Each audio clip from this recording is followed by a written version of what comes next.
You've heard it before. You're being quiet. Is everything okay? You're too silent. It's making things weird. But silence isn't weird. It's just unfamiliar. Especially in a world addicted to noise. People say they want peace, but most of them are terrified of quiet. Not because it's empty, but because it holds up a mirror that reflects things they've spent their whole lives trying to drown out. Silence doesn't say much, but it says enough to make others uncomfortable. And here's the reason. Silence shifts the balance of power. When you speak, people can interpret you, measure you, box you in. But when you're silent, you become undefined, and that's threatening, because people don't fear what they can understand. They fear what they can't predict. Carl Jung wrote, "People will do anything, no matter how absurd, to avoid facing their own soul." And your silence forces people to face theirs. When you stop filling every moment, others start hearing their own thoughts, and not everyone likes what's echoing inside. So instead of sitting with themselves, they ask you to speak. They say it's about connection, but often it's about control, because silence takes power away from the external and returns it to the internal. It makes people question, why aren't they reacting? Did I upset them? What are they thinking? What are they hiding? They start projecting, and the more you remain still, the more they unravel. That's when they poke, push, try to get a rise out of you, because your silence has become intolerable to them. It challenges their sense of importance, their illusion of certainty, their expectation of performance. They're not reacting to you. They're reacting to the space your silence creates, a space that can't be manipulated. You used to fill that space, didn't you? You used to laugh when you were uncomfortable, apologize for existing, over-explain to seem less intimidating, talk just to smooth tension that wasn't even yours. You learned that being quiet made others uneasy, so you spoke, not to express, but to reassure. To take care of their emotions before your own, to perform peace so others wouldn't feel disturbed. But now you've stopped. You've started sitting in the tension instead of dissolving it. You've learned to let awkwardness breathe, to let conversations die if they weren't alive to begin with, to let people squirm when they expect you to entertain them, and you don't. And that's why they flinch. That's why they question you. That's why they say, "You've changed." You haven't changed. You've just withdrawn the emotional labor they were never entitled to. And in that quiet withdrawal, you reclaimed your center. You're not being cold. You're being sovereign. Because true silence isn't about shutting people out. It's about finally choosing to stop shrinking yourself to make others comfortable. People say they want honesty, that they want realness, depth, stillness, meaning. But that's only true until they're met with silence, because silence is confronting. It's intimate in a way noise never is. Noise distracts. Noise protects. Noise gives people something to hold on to, even if it's fake. But silence? Silence hands them a mirror and walks away. Most people talk, not to connect, but to avoid. Avoid discomfort. Avoid truth. Avoid the gnawing hum of emptiness that rises when things get too still. So they fill the air with small talk, jokes, commentary, anything but space. Because space makes them feel vulnerable. Space forces reflection. Space demands presence. And presence, real, grounded, uncomfortable presence, isn't easy to live with if you're full of unresolved noise inside. Carl Jung believed we project the parts of ourselves we reject. So when someone sits quietly, it triggers all the parts of others they haven't faced. Their insecurity, their unhealed shame, their need to control how they're perceived. Your silence is not aggression, it's just absence. But to someone who relies on emotional feedback to feel stable, your absence is terrifying because it removes their script. They don't know how to be if you don't play your role. And so, they push, they provoke, they call you names, distant, cold, passive-aggressive. They need you to break the silence, not for your sake, but for theirs. Because if you don't speak, they might have to listen to their own minds. And for some people, that's the loudest, ugliest sound in the world. So they need noise, not truth, not presence, just something. Something to prove the connection still exists, even if it's hollow. But you've started to see through it, haven't you? You've noticed how some conversations are just noise, how some people don't really want to know you, they just want to feel seen through your eyes, how some questions aren't curiosity, they're control in disguise. So now, you choose silence, not because you're hiding, but because you're done performing. You've realized that real connection doesn't beg for noise. It honors quiet. It listens. It breathes. And those who can't sit with your silence were never really trying to hear you anyway. You weren't always like this. There was a time you explained everything. Why you said no. Why you were quiet. Why you needed space. You filled the silence before anyone else could feel uncomfortable. You apologized for your tone, your timing, your absence, your emotions, your existence. Because somewhere along the line, you were taught that being misunderstood was dangerous. That silence could be taken the wrong way, that if you didn't explain yourself, people would leave. Or worse, they'd reject you without even telling you why. So you started narrating your entire being. You became your own PR team, always clarifying, over-justifying, smiling when you didn't want to, laughing when nothing was funny, agreeing just to avoid the sting of friction. Carl Jung spoke of the persona, the mask we wear to survive social life. But what happens when the mask sticks? When you've explained yourself so many times, you no longer know what part was real. That's where it started. You became the one who made things easy, software safe, predictable, and people liked you for it. But they didn't really know you. They knew the echo, the edited version, the you that kept showing up so no one else had to feel a single ounce of discomfort. And in return, what did you get? You became the emotional buffer, the peacekeeper, the one who held tension in your own body so no one else had to carry it. And every time you silenced your truth to preserve someone else's comfort, you reinforced the idea that your voice was dangerous, too intense, too complicated, too much.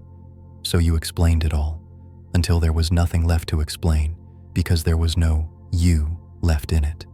You were praised for being chill, low maintenance, easy to be around. But inside, you were screaming for someone to look past your words and actually see you. Not the diplomat, not the peacemaker, not the smile. You. But no one could, because you never gave them a chance. You never gave yourself a chance. So now you're quiet. But not because you're hiding, because you've run out of justifications. You've realized that real safety isn't found in over-explaining. It's found in not needing to anymore. You don't owe anyone a press release for your silence. You don't need to justify your peace. You don't need to teach people how to treat you. Just show them what you no longer tolerate. And those who demand an explanation for your healing were never interested in your wholeness to begin with. You've made yourself easy to love. And at first, that felt like a win. They smiled at you more, called you chill, said you were so emotionally mature. You wore those compliments like armor. But over time, something shifted. You noticed you weren't getting called when things were real, only when someone needed a calm voice, a soft presence, a shoulder. You became the go-to for everyone's mess, but no one came close enough to see yours. You were admired, respected, liked, but not truly known. And that's the part they don't tell you. Being easy to love often means being easy to use. Carl Jung believed that when we over-identify with our persona, the mask we wear to be accepted, We disconnect from our core self, and one day you wake up surrounded by people and still feel lonely because you've built relationships based on your absence, not your truth. You gave them your calm, your smile, your silence, but not your reality, because you were afraid that if they saw that part, the part that was messy, emotional, angry, loud, they'd back away. So you stayed digestible, shareable, chill, and in return, they stayed, but they never reached for more. They never asked about the silence in your eyes, never questioned the weight in your voice, never noticed how tired your smile had become. You became a character in their story, not a person with a story of your own. And that's the price. The more you edit yourself for approval, the more disconnected you become from the people who say they care. Because deep down, you know they don't love you mautai. They love the version of you that never takes up space, the version that doesn't get upset, that doesn't ask for too much, that doesn't say, "This isn't enough." But now, you're starting to ask. You're starting to notice the cost of always being agreeable. You're starting to feel the ache of emotional starvation, where everyone eats off your energy and you're left with crumbs. It's not that they're bad people. It's that you trained them to expect you to be okay, even when you weren't. And now you're tired, not just of others, but of your own performance. You want to be loved for who you are, not who you've trained yourself to be. But to do that, you'll have to risk being misunderstood. You'll have to let the version of you that they like die, so the version of you that's real can finally breathe. You may lose people, but you'll gain something far rarer, a life that doesn't require your disappearance. There are people who don't want connection, they want control, and for them, your reaction isn't just an emotional response, it's leverage. Because when you react, you reveal, you expose your buttons, your insecurities, your wounds, and the moment they see where you flinch, they know exactly where to push next time. Not always out of cruelty, sometimes out of habit, sometimes out of fear, but always to protect their own ego. So what happens when you stop reacting? When the tone doesn't work? When the guilt trips don't land? When the silence they weaponized, you start using as a boundary? Carl Jung said, "What you resist not only persists, but will grow in size." And when people lose the reaction they once depended on, they don't just feel confused, they feel threatened. Because your reaction did more than validate them. It gave them a role, a sense of power, an illusion of control. When you used to defend yourself endlessly, they got to play the victim. When you over-explained, they got to pretend they didn't understand. When you yelled, cried, pleaded, they got to step back and say, "Look how emotional you are." And that's the game. The more you react, the less they have to be accountable, because your emotional chaos becomes the story, not their behavior. But now you're different.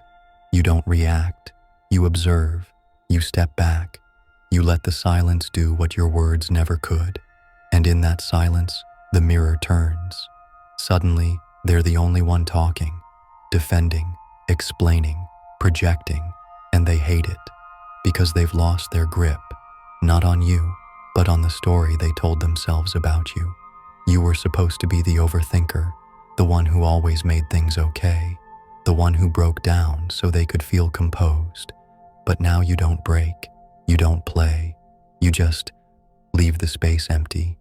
And that space, it forces them to hear their own voice, unfiltered, unmasked, unanswered.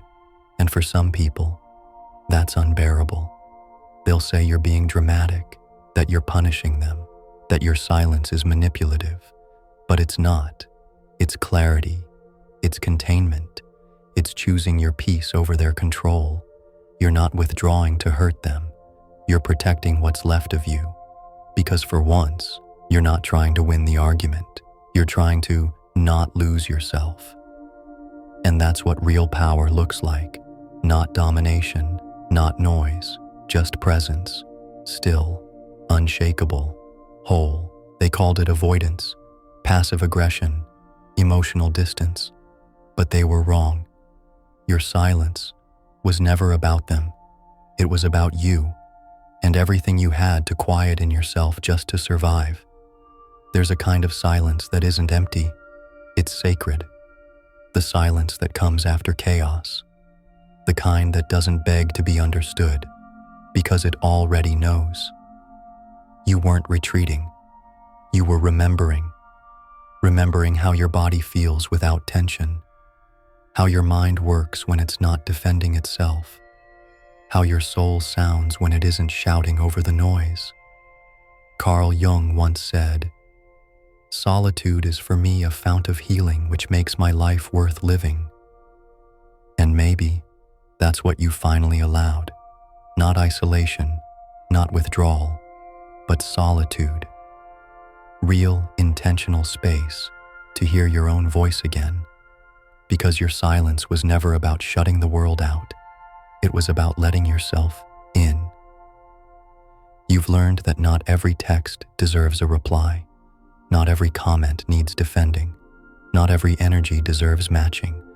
You've learned that your peace doesn't have to be loud to be real. That your power doesn't have to be proven to be felt. That just because someone demands an answer doesn't mean you owe them one. This is a new chapter, a different kind of story. Not the one where you play the hero. Not the one where you save everyone else while breaking yourself. This is the one where you choose presence, not performance, boundaries, not explanations, stillness, not shrinking. And maybe they won't understand it. They'll say you've changed, that you've become distant, that you're not as open as you used to be. Let them say it. You're not here to be legible to people who never bothered to read you. You're not here to soften yourself into someone else's idea of safe. You're here to be whole, untranslated, unapologetic, unmoved. And when you stop speaking just to be heard, you start listening to the voice inside that's been waiting, patiently, silently, for you to finally come home. So let the silence stay. Let it stretch. Let it settle into the bones you used to break for love.